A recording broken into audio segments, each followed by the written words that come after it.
जय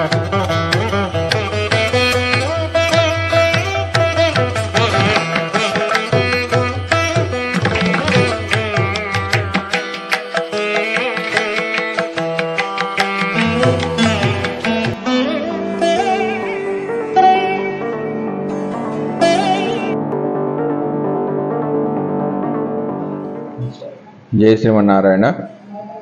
ज्ञानानंदमयं देवं निर्मलास्फटिकाकृतिम् आधारं सर्वविद्यानां हयग्रीवोपास्महे। आपदापहर्तारं धातारं सर्वसंपदां लोकाभिरामं श्रीरामं भूयो भूयो नमामि। మనము ద్వాదశ లగ్నాల వారికి వివాహ యోగం ఏ విధంగా ఉంది అనే సిరీస్ అనేది చేస్తున్నాం. అందులో భాగంగా ఈరోజు మకర లగ్నం వారికి వివాహ యోగాలు ఏ విధంగా ఉన్నాయి అనేది పరిశీలిస్తే, మకర లగ్నం వారికి సప్తమాధిపతి ఎవరు? చంద్రుడు. మామూలుగా కలత్రకారకుడు, పురుషులకైతే శుక్రుడు, స్త్రీలకైతే కుజుడు. ముఖ్యంగా ఇద్దరికి కూడా వైవాహిక సౌఖ్యానికి శుక్రబలం అనేది చాలా అవసరం. కాబట్టి లగ్నము శని, కుజుడు, సప్తమాధిపతి శుక్రుడు, ఆ విధంగానే చంద్రుడి నుంచి, చంద్రాత్ నుంచి కూడా ఈ పై వారిని కూడా విచారణ చేయాలంటే చంద్రుడి నుంచి శుక్రుడు ఎలాగున్నాడు, కుజుడు ఎక్కడ ఉన్నాడు, మిగతా గ్రహాలు ఎలాగున్నాయి అనేది కూడా పరిశీలించాలి. ఇక మకర లగ్నం వారికి సంబంధించిన వివాహ యోగాలను పరిశీలిస్తే, శని కానీ, రాహు కానీ, కుజుడు కానీ 2లో ఉన్న, గురు శుక్రులు 7లో ఉన్న, రవిచంద్రుడు ఆ అష్టమంలో ఉన్న జాతకులు నిశ్చయంగా వేశ్యాప్రీతి కలిగి ఉంటారు. ఎక్కువ కామకత్తులై ఉంటారు. వీరికి కోరికలు అనేవి ఎక్కువగా ఉంటుంది.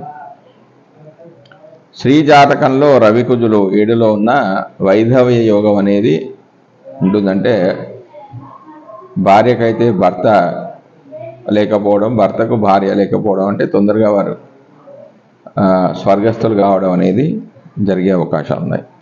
స్త్రీ జాతకంలో రవి సప్తమంలో ఉన్న భర్తను వదిలివేస్తుంది.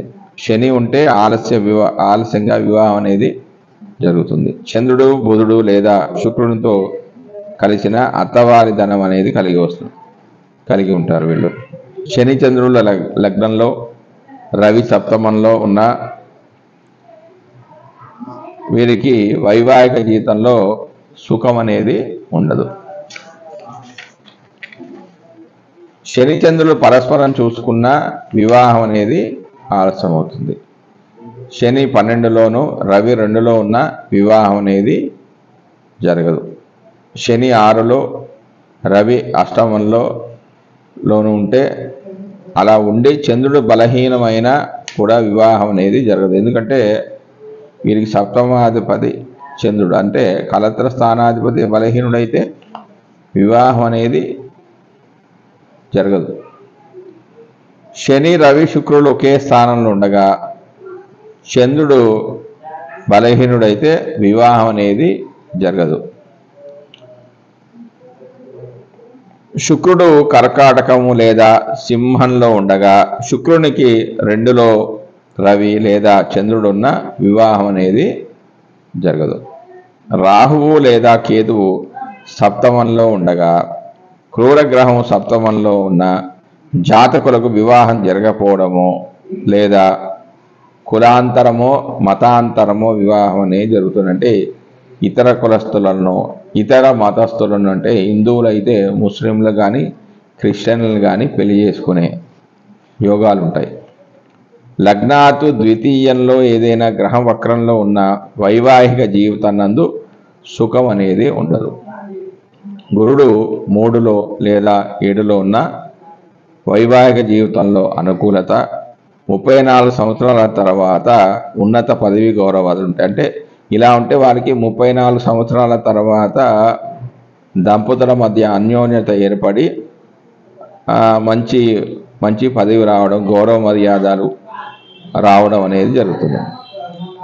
రవి 1లోను, కుజుడు సప్తమంలో ఉన్న ఆ స్త్రీ వ్యభిచారిణి అవుతుంది. చంద్రుడు చరరాశులందు, పాపగ్రహాల కేంద్రాలందు శుభగ్రహ వీక్షణ పొందకుండా వివాహానికి పూర్వమే వీరికి ఇతరమైన సంబంధాలు ఉంటాయి.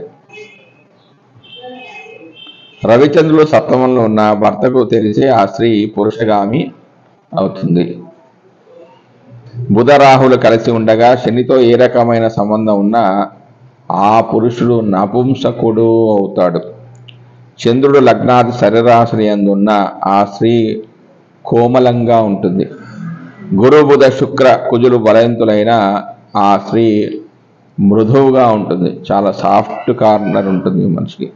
చంద్రుడు చరరాశిలో ఉన్న ఆ స్త్రీ యొక్క భర్త సదా సంచారం చేస్తుంటాడు. ఎప్పుడు మార్కెటింగ్ చేస్తూ విదేశాల్లోకి ప్రయాణాలు చేస్తూ ఉంటాడు. అంటే స్థిరమైన ఉద్యోగం ఉన్నా కూడా అలాంటి ఉద్యోగాలు చేస్తూ ఉంటారు.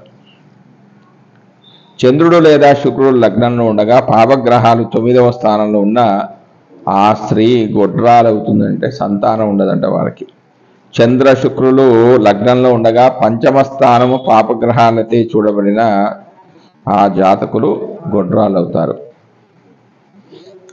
స్త్రీ జాతకంలో శుక్రుడు చరరాశులందు ఉన్న ఆమె భర్త సదా సంచారం చేస్తుంటాడు. శని చంద్రులు కలిసి లగ్నంలో ఉంటే 2 వివాహాలు అవుతాయి. ఇద్దరితో కూడా వారు సంసారం చేస్తారు, సుఖిస్తారు. బుధ శుక్ర శనులు 10లో ఉన్న వ్యక్తి వ్యభిచారి అవుతాడు. పురుష జాతకంలో చంద్రుడు పాపగ్రహ నవాంశలో ఉన్న అతని భార్య క్రూరురాలవుతుంది. తద్వారా వీరికి బాధలు, ఇబ్బందులు అనేవి కలుగుతాయి. శుక్రుడు షష్టమ అష్టమ వ్యయాలలో ఉన్న జాతకుల యొక్క వివాహం వృద్ధాప్యంలో జరుగుతుందండి. చాలా లేట్గా, అంటే 50 సంవత్సరాల తర్వాత వివాహం అనేది జరుగుతుంది. రవి సప్తమంలో ఉన్న కలత్రం యొక్క ఆయుర్దాయం తక్కువగా ఉంటుంది. ఇక మకర లగ్నం వారికి రత్నధారణ విషయానికి వస్తే ముఖ్యంగా కెంపు అనేది రవికి సంబంధించింది. ఈ లగ్నానికి అష్టమాధిపతి రవి. అంటే లగ్నాధిపతికి ఈ అష్టమాధిపతికి ప్రబల శత్రుత్వం ఉంది. అంటే రవికి శనికి శత్రుత్వం ఉంది. కాబట్టి ఈ లగ్న జాతకులు వీరు ఇది ధరించకూడదు.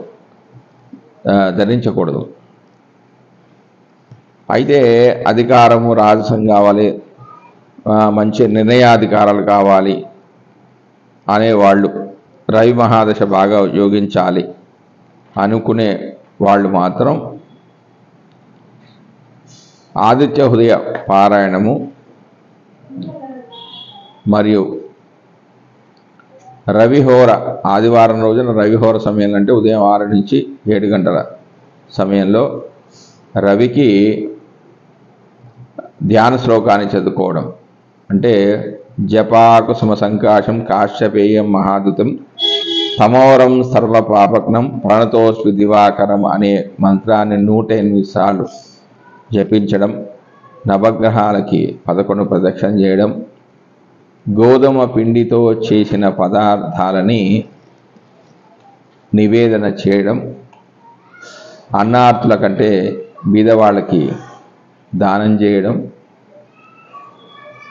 గోధుమ పిండితో చేసిన రొట్టెలను ఆవుకి దానం చేయడం ఇత్యాది కార్యక్రమాలు చేయడం ద్వారా రవి మహాదశలో వచ్చే ఉపద్రవాల నుంచి మనం కోలుకొనవచ్చు.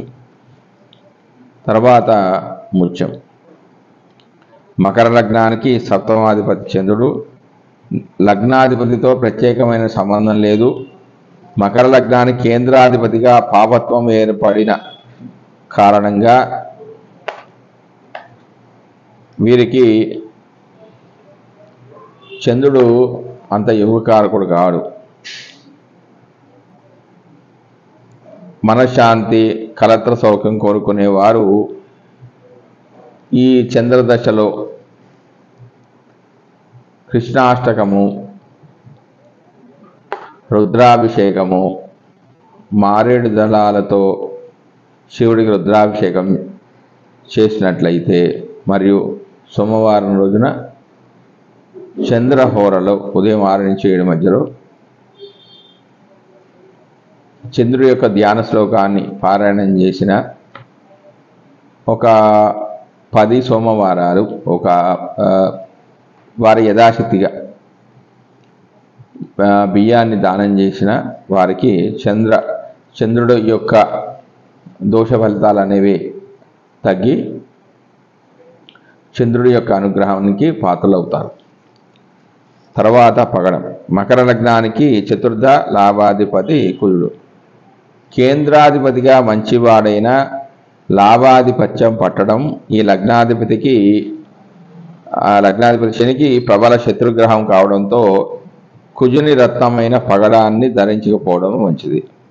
కుజ మహాదశ వచ్చినప్పుడు ఈ పగడాన్ని ధరించడం కంటే కుజ అధిదేవత ప్రత్యదేవతకు ఆరాధన చేయడం ద్వారా తగు నివారణ పొందవచ్చు. అంటే కుజుడికి సుబ్రహ్మణ్య స్వామి అధిదేవత కాబట్టి ఒక 7 మంగళవారాలు కుజుడికి అభిషేకము, యథాశక్తిగా కందులను దానం చేయడము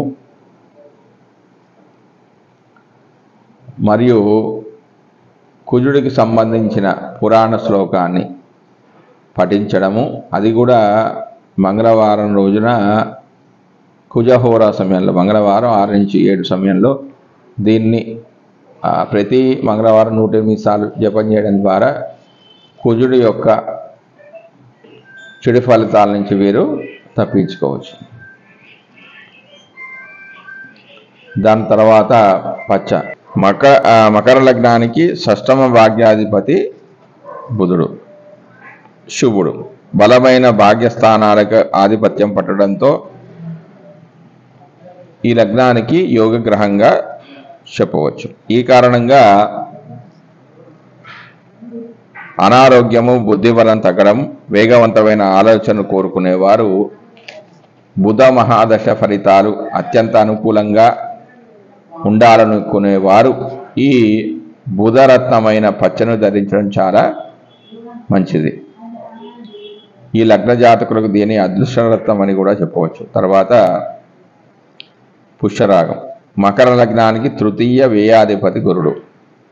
ఈ లగ్నాధిపతి శనికి సమగ్రహంగా చెప్పబడ్డాడు. అయితే తృతీయాధిపత్యం పట్టడంతో, పాపిగా చెప్పబడడంతో బుద్ధి బలము, జ్ఞానము, విద్య, ధన అన్ని రంగాలు ఉన్నతి, గురు మహాదశలో అనుకూలత కోరుకునేవారు అంటే మకర లగ్నం వారు పుష్యరాగానికి బదులుగా ప్రతి గురువారము దక్షిణామూర్తి స్తోత్రాన్ని, హయగ్రీవ స్తోత్రాన్ని, దత్తాత్రేయ స్వామివారికి అర్చన చేసుకోవడం లేదా గురువునికి సంబంధించిన స్తోత్ర పారాయణాన్ని చేయడం, నానబెట్టిన శనగలను ఆవుకు దానం చేయడం చేసినట్టయితే గురు దశలో వారికి మంచి ఫలితాలు అనేవి వస్తాయి. తర్వాత వజ్రం. మకర లగ్నానికి పంచమ భాగ్యాధిపతి శుక్రుడు. కేంద్ర కోణాధిపత్యం పట్టడం కారణంగా శుక్రుడు రాజయోగ కారకునిగా చెప్పబడ్డాడు. లగ్నాధిపతి శనికి అతిమిత్రత్వం ఉన్న కారణంగా శుక్రునికి సంబంధించిన వజ్రం ధరించడం అత్యంత అనుకూలమైన స్థితిగా చెప్పవచ్చును. తర్వాత నీలం. మకర లగ్నానికి లగ్న ద్వితీయాధిపతి శని.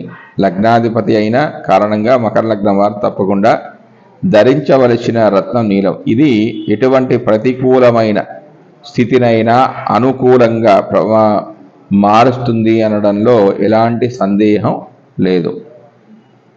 తర్వాత గోమేధికం. ఇది రాహువుకు చెందినది కావడంతో రాహు ఉన్న స్థితి కలిసిన గ్రహాల ప్రభావాన్ని పరిశీలించి నిర్ణయించవలసి ఉంటుంది. ఈ రాహువు శని శుక్ర బుధ గురువులతో కలిసి ఉన్నప్పుడు గోమేధికాన్ని ధరించకపోవడమే మంచిది. మిగిలిన రవిచంద్ర కుజులతో కలిసినప్పుడు రాహు మహాదశ వచ్చిన గోమేధికాన్ని ధరించవచ్చు. తర్వాత వైడూర్యం. ఇది కేతువు చెందిన రథం. కుజవత్ కేతువు అనే వాక్యాన్ని అనుసరించి వైడూర్యాన్ని కేతువు మహాదశలో దీన్ని ధరించకపోవడమే చాలా మంచిది. తద్గ్రహ శాంతికి కుజుడికి సంబంధించిన స్తోత్రాలను కానీ ప్రతి బుధవారం గణపతికి అష్టోత్తర నామార్చనలు చేసుకోవడం ద్వారా కానీ సంకటహార చతుర్దశి వ్రతాన్ని ఆచరించడం ద్వారా కానీ కేతువు ఇచ్చే చెడు ఫలితాల నుంచి ఉపశమనం అనేది వీరికి లభిస్తుంది. జై శ్రీమన్నారాయణ.